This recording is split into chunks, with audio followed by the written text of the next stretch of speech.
एवढ्या लहानशा वयामध्ये तो जो स्टेज डिअरिंग आहे, आपण त्याच्याकडे ते कला कोणी काय बघणार, वा मुलगा किती छान गातोय, मुलगा किती भाषण देतोय, आणि आपण ह्याच्यावर त्याची बिदागी ठरवणार आणि ह्याला पुढच्या कार्यक्रम बोलवं नाही.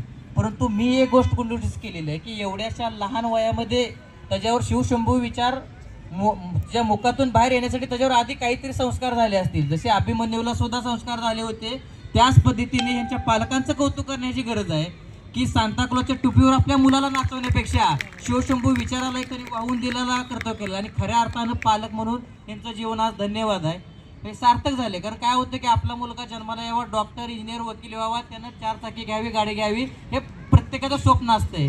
परंतु समाजासाठी आपण काय देऊ शकतो, तर समाजासाठी त्याने हा शिवशंभूचा जागर करणारा हिरा जन्माला घातलाय आणि त्याला पाठबळ दिलंय. तर खऱ्या अर्थाने हे शहाजीराजे जिजाऊ आपण का म्हणू नये. प्रत्येकाला काय करतो आपण त्या शिल्पामध्ये बघतो, परंतु शिवाजी महाराजांनी काय केलं होतं, स्वराज्य उभारताना प्रत्येकातील कलागुण पाहिलेले होते. जसे रामोज समाजातील मुलं, धनगर समाजातील मुलं बलदंड होती, त्यांना सैन्यात घेतलं. बहिर्जी नाईक आपले गुप्तहेर गेले, सोंगाड्याचं काम करायचे. म्हणजे प्रत्येक कलाकाराचा कशा खुबीने वापर करावा हे शिवाजी महाराजांनी सांगितलेलं होतं. आणि माझं एक छोटंसंच वाक्य सगळ्यांना की आपण देशात म्हणतो की भ्रष्टाचार वाढला, ह्यानं हे केलं पाहिजे, त्यानं ते केलं पाहिजे. पण प्रत्येकानं जर स्वतःच्या क्षेत्रातील शिवाजी बनण्यापेक्षा पहिल्यांदा प्रामाणिकपणे जो माझा व्यवसाय आहे ते जर प्रामाणिकपणे कर्तव्य केलं तर काय होणार आहे. डॉक्टर आहे त्याने व्यवस्थित भ्रष्टाचार न करता कुठले चुकीचे पैशाच्या मागणला, मी स्वतः पेशाने डॉक्टर आहे, मी जर नैतिकतेने जेवढ्या गरजेचं आहे तेवढेच उपचार केले, पैशाचा हव्यास नाही केला, मी माझ्या क्षेत्रातील शिवाजी आहे. शिक्षकांनी जर व्यवस्थित पद्धतीने हा मुलगा भावी देशाचं फ्युचर आहे त्या हिशोबानं शिकवायचं का पगारीपुरतं शिकवायचं हे त्यांनी ठरवायचं आहे. वकिलानं न्याय देण्यासाठी तिथं आपल्याला बाजू मांडण्यासाठी गरिबांचे उभा राहायचं का पैशासाठी राहायचं आहे. प्रत्येकानं आपापल्या व्यवसायामध्ये जरी प्रामाणिक राहिलं तरी शिवाजी महाराजांचं सुराज्य होण्यास सध्या वेळ लागणार नाही. आणि ह्या पालकांना मी आता माईक देतोय, त्यांनी त्याचं डिटेल्स वगैरे सांगावं. आणि माझा एक संकल्प आहे की इथून पुढे जर कुणाच्या गावामध्ये कुठला कार्यक्रम शिवजयंतीचा करत असेल तर तथाकथित मोठमोठे व्यक्ती जे तुम्हाला गर्दी गोळा करणारे आहेत, हौशेनौशे न करता ह्या शिवशंभूच्या फ्युचर वाटचालीच गडण करणाऱ्याला घेणं गरजेचं आहे. अभिमानानं सांगतो, माझा भाऊ सध्या हैदराबाद आम्ही त्याला भाग्यनगर म्हणतो, भाग्यनगर, तर तिथं त्यांनी महाराष्ट्रातील 2018 साली मुलं घेऊन शिवजयंती साजरी केली होती. तर आता भाग्यनगरला हजारो लोकांची शिवजयंती तो साजरी करतोय आणि प्रत्येक शिवजयंतीला तो तिथं असतोय. गावामध्ये माझा व्याख्यात भाऊ तिकडं असतोय आणि अभिमानाने माझ्या बायकोचंही कौतुक करतोय. लग्न झाल्यापासून आम्ही कधी बाहेर फिरायला आलो नाही, पण शिवजयंतीला आम्ही पहिल्यांदा इथं आलो. हाही आम्हाला एक जीवसाथीदार मिळालेला आहे आणि हे स्वराज्य आहे. आणि मी आता मालकांना त्यांच्या माईक देतोय, ते त्यांचे डिटेल्स सांगतील, तर प्रत्येकानं तो मोबाईल नंबर सेव्ह करूया. आणि मी आताच्याला वचन देतो की पुढच्या काळामध्ये रायगड किंवा भाग्यनगरला ह्यालाच वक्ता म्हणून कसं नेते ही जबाबदारी मी घेतोय.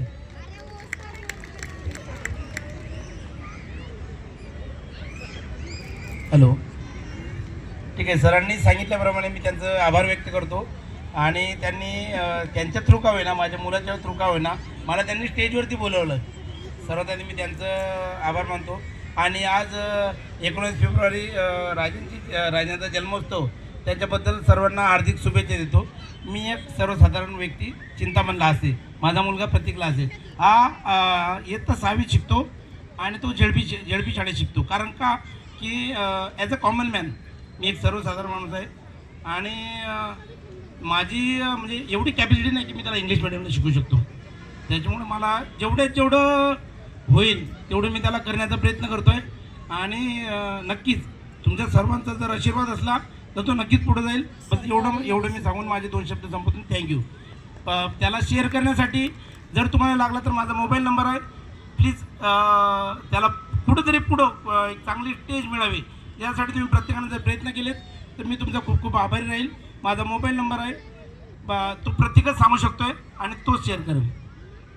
8806 315 358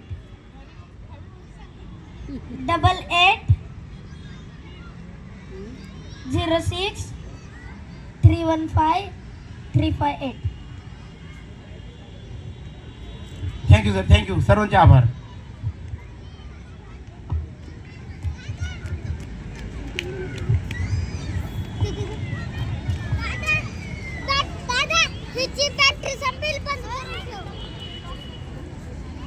देखो बाहर के लिए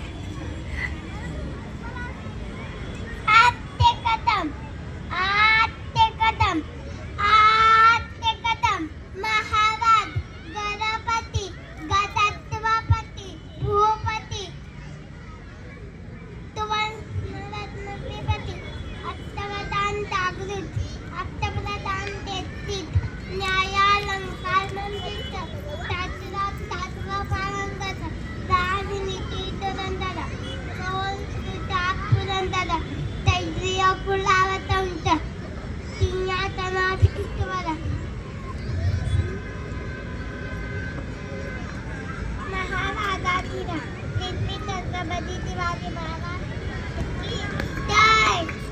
सर्ववीर श्री संभाजी महाराज की जय. भारत माता की जय. हर हर महादेव. हर हर महादेव. हर हर महादेव. माईक साईडला केली ना पोरी, लहान आहे ना. उपस्थित असलेल्या सर्व शिवप्रेमींचे पिंपरी चिंचवड महानगरपालिका व भक्ती शक्ती शिवजयंती उत्सव समितीच्या वतीने मनपूर्वक स्वागत.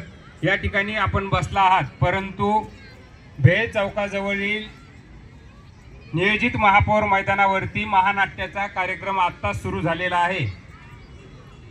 जवळपास 250 ते 300 कलाकार त्या महानाट्यात आहेत. जिवंत घोडे आहेत, बैलगाडी आहे, उंट आहे. लहान लहान मुलांना बघण्यासारखे क्षण त्या ठिकाणी टिपता येतील. कृपया ज्यांना ज्यांना महानाट्य बघण्यासाठी जायचं असेल, कृपया त्या ठिकाणी जा. सध्या जागा आहे तुम्हाला त्या ठिकाणी. भेळ चौकाजवळील नियोजित महापौर निवास मैदान आहे. भेळ चौकाच्या पुढे गेले की डाव्या साईडला आपल्याला फ्लेक्स वगैरे दिसतील. त्या ठिकाणी जाऊन आपण महानाट्य पाहू शकता.